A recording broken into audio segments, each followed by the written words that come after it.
In this video, we are going to be hiking to Glymur Waterfall, one of the tallest waterfalls in Iceland and one of the most exciting hikes we have ever done.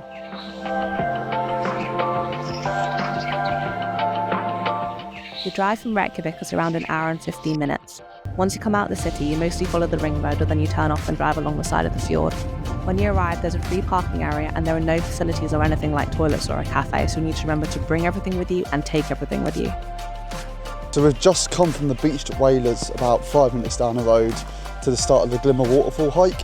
There is a car park towards the end of the road, and it's about a 2-hour hike there to 2 hours back. Kind of a full route would be around 4 hours, but obviously you can make it shorter if you'd like. Yeah, we'll see you soon.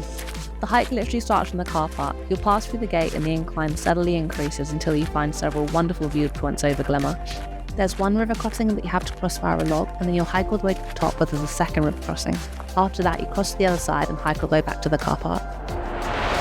All in all, we'd rate this hike around intermediate. It's not insanely difficult, but it definitely poses a little bit of a challenge, but I'd say most people with a reasonable amount of fitness should be able to do it. When we did this hike, it was mid-June, so there was a lot of lupins in bloom. There were also a lot of flies and midges, however, so we recommend buying a mosquito head net for the start of this hike at least. The next major landmark you'll come into is a cave. Honestly, when I got to this bit, I wasn't actually sure if you were supposed to go through the cave, but most of the other hikers seem to be, so that's the way we followed.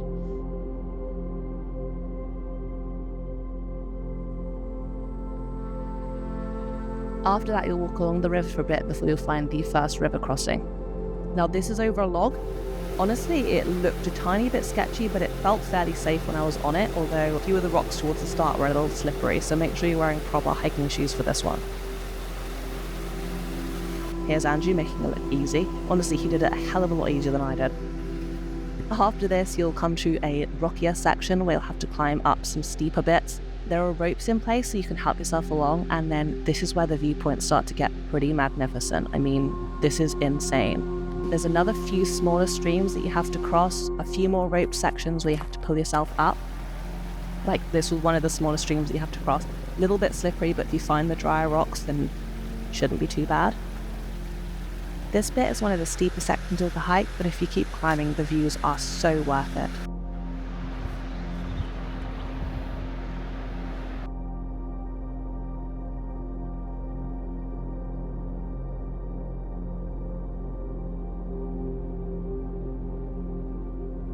Keep climbing and eventually you'll reach a flat, rocky outcrop section, which is where we stopped for a snack.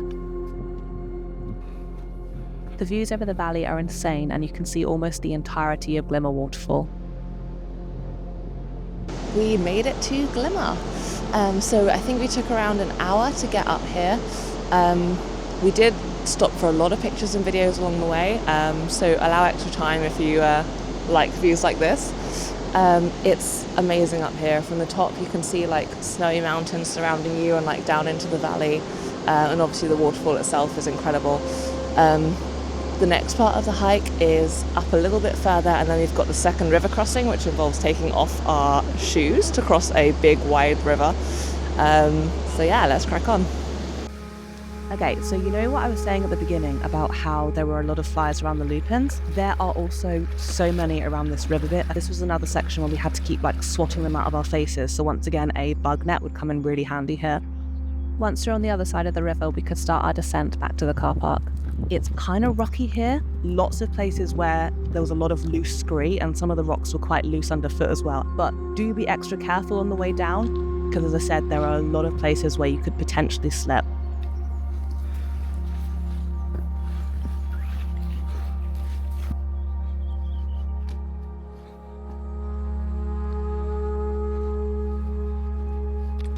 So we are on our way back down from the Glymur Waterfall hike. I think we've got about 20 minutes left on the trail, and the sun has come out for the first time in our entire week in Iceland. This is beautiful weather right now, we are loving it. After that, the path flattens out, you'll find yourself walking through another looping field, and before long you'll be back at the car park.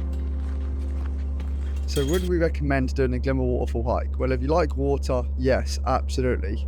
I'm only joking. We really enjoyed this hike and would definitely do it again. A few top tips for this hike: bring a bug net if you're visiting in the peak summer months because those flies are seriously annoying. Make sure you bring enough food and water. If you have any rubbish, ensure to take everything with you because there are no bins or anything on the trail itself. Besides that, we hope you had a great time and I can't wait to see you again.